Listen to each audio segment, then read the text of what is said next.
Hi, my name is Scott Hansen. I'm a director, editor, producer. So I got started in film. I've been an artist for about 25 years now, and actually attended Savannah College of Art and Design, and I was into sequential art, comic books, and that's what got me into film. It was weird. My roommate was doing an editing class, and I was drawing every day, all the time, and he was like, hey, help me out with this short film. And I just kind of like, helped him out for a couple days on this 48-hour short film, and I was a sophomore. Never even picked up a camera in my life, never knew anything about film. And once I got a taste of it, I couldn't kind of go back. I actually changed my major. I was majoring in visual effects and sequential art, minor in sequential art, and switched everything to film my junior year. So I kind of missed a bunch of the classes and kind of had to go self-taught after that. But it was just that one experience, A lot of people were like, oh, don't go to film school, you waste money. And I think the good thing about film school is the stuff that the people you meet, the people you don't expect to meet, the inspirations that you meet, and the people you're surrounded with that are way better than you, but it pushes you to be better. So the possession experiment, with me doing a lot of music videos, that's my background, is being a music video director. And that's how I got into film. But just kind of seeing how the explosion of social media and especially like crowdfunding is huge. And I would see so many bands like using crowdfunding to fund their albums or movies and stuff. And within the last 3 or 4 years, it's been huge, massive. And I was just like, I am a huge Exorcism fan, huge, horror movies. Exorcism of Emily Rose, and The Last Exorcism and The Exorcist, one of the greatest movies of all time. So I was just like, man, horror being within my blood, and I love gore. I'm a huge fan of gore and weird stuff. So for Possession, we were trying to write something that was like, what could be cool now? And the idea kind of blossomed and came up. It's like, oh, what if you self-possessed yourself in the name of science? And you did it on a social media platform.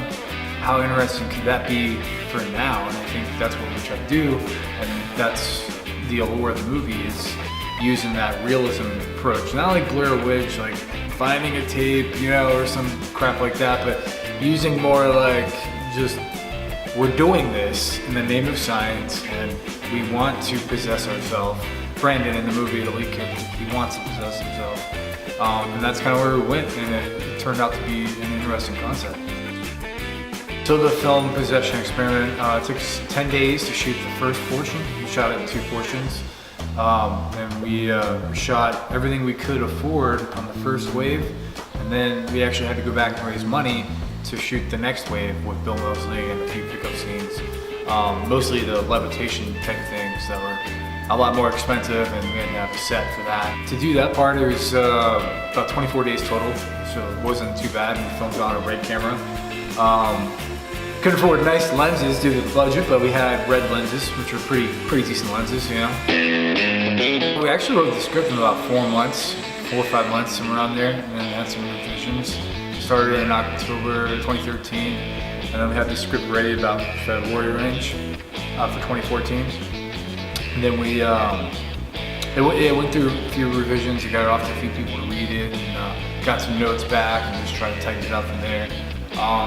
And I'm a big comedy fan, a big Evil Dead, San Raimi fan. So if you've seen the film, there's lots of comedy. Like I don't think horror movies should be too serious sometimes, especially if you're dealing with topics of possession. Like I love Conjuring, I love like those kind of movies, and they're super serious. Then again, I'm like a Hardy Boys fan. So I'm like, books, I like those kind of books and stuff and those stories. You gotta have comedy, like I can't make an Exorcism movie, I'm not gonna have some fun in it, And there's a lot of jokes and a lot of funny stuff in that movie. So I think comedy's important though. I have a lot of special effects friends, so big time on like practical effects.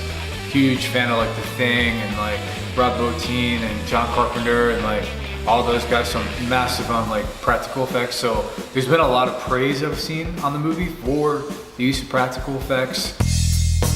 We had some small investors, and Possession is not a big movie. It's not a huge budget, you know, I can't really talk about the budget, but it's like it's a small indie film, you know. We didn't have $1 million, we didn't have $500,000, you know. So I think we had pennies, and you know, we definitely had like the same amount as Conjuring had for one day of food on their set, you know, like that's what we had in comparison. We did have a right camera, and we had some decent gear that, you know, I've kind of compiled up from my music video days, like dollies and small cranes and stuff that we just kind of use, you know, we use strategically to pull off shots that look like they're way more expensive. Or we had some scenes we shot during the day we colored for moonlight because we couldn't afford to shoot at night. You know, we couldn't afford the giant moonlights and 18Ks and that grip truck and that grip truck, so we just kind of used lots of trickery, visual effects. Because I have an extensive background in visual effects, shooting full of visual effects. So there's a lot of trickery done on this film. I think the challenges we faced in getting the money raised for film was to get people to actually believe in you. So that's always the first step, is like, oh, we're gonna make a movie, because like 75% of movies, I mean, there's a ton of films that start and never see the light of day. They stop mid-production, run out of money, go dead, you know, or all kinds of stuff happens. That if you can actually deliver a film from beginning to end, that's huge. And I had like that music video background of delivering hundreds of music videos, so to like deliver a film, like the investors I used, they were like, well, can you deliver 90 minutes? And I was like, yeah, totally.